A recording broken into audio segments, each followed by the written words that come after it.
The Fellowship of Guelphissauga continues with the federal and provincial budget lotteries. The mayor and the Smart Cities office cross their fingers in hopes of winning some freshly laundered tax dollars. The big lottery winners this year were the Shire's hospital and grocery stores, as the Big Blue Orc promised to cover 90% of the cost of a new hospital, and the Lord of the Liberals handed out food discounts at grocery stores. Unfortunately for the Smart Cities office, their proposal for AI sensors on garbage trucks was left out this year.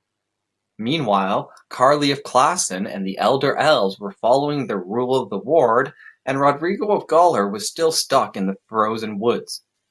Can the mayor raise the extra funds and find the best place in the Shire for the new hospital in his European-inspired SimCity? The mayor returned to the Shire from his joyride with Xena on Mars. Upon re-entry through the atmosphere, his phone reconnected to the internet via Starlink, and he received an important text message. Congratulations, you earned a new SimCity achievement. Click here to install hospital. The mayor was overwhelmed with excitement as he was finally receiving the kickback from the Big Blue Orc for the 18,000 home pledge, and also from Trudeau for giving him a tour of his Smart Cities office in the Shire. But as with most government funds, the money came with strings attached. The Big Blue Orc will only cover 90% of the hospital's cost, so the mayor had to also raise another 100 million to cover the rest. He prepared his orcish word spells to convince the Council of Elders to approve paying for the remainder through a special tax levy. They already approved a similar amount for the new library, so the mayor figured they would vote the same for a new hospital. But he will have a tough time convincing Carlia Klassen and the Elver Elves, since they also recently approved the largest tax increase in the Shire's history last fall. Back at Grace Gardens, the rats had vanished with Trudeau's departure, but the stench of the Smart Cities office remained stagnant in the air. The Lord of the Liberals had moved on to another town, where he was staging his photo opportunity to announce the winners of the federal tax dollar lottery.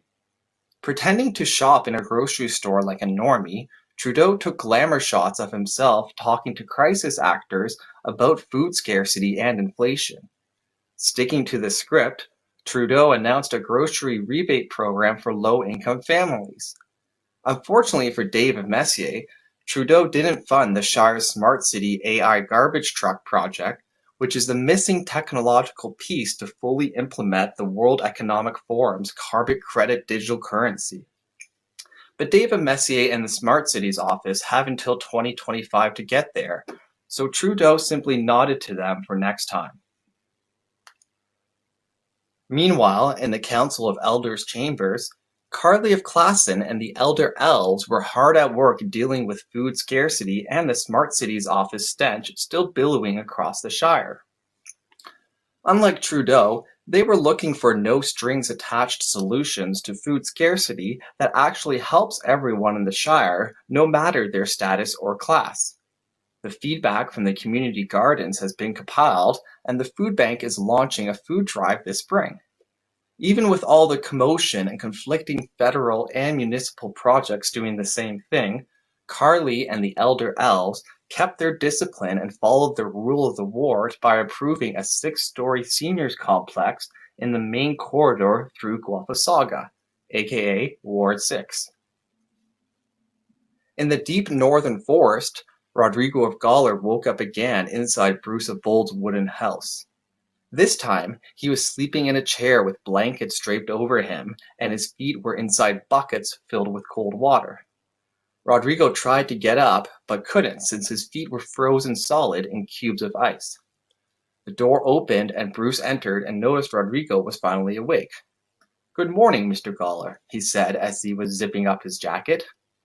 Bruce poured another cup of tea in a used Tim Hortons cup and handed it to Rodrigo. "I have to go. My friends need me." Bruce handed a newspaper with a muddy fingerprints on it to Rodrigo. Bruce slowly walked out the door and into the storm, leaving Rodrigo alone in the forest. Rodrigo couldn't move until his feet thawed, so he picked up the muddy newspaper to see what Bruce meant. There were 3 articles in the paper circled with muddy fingerprints, so he figured that's what Bruce was talking about.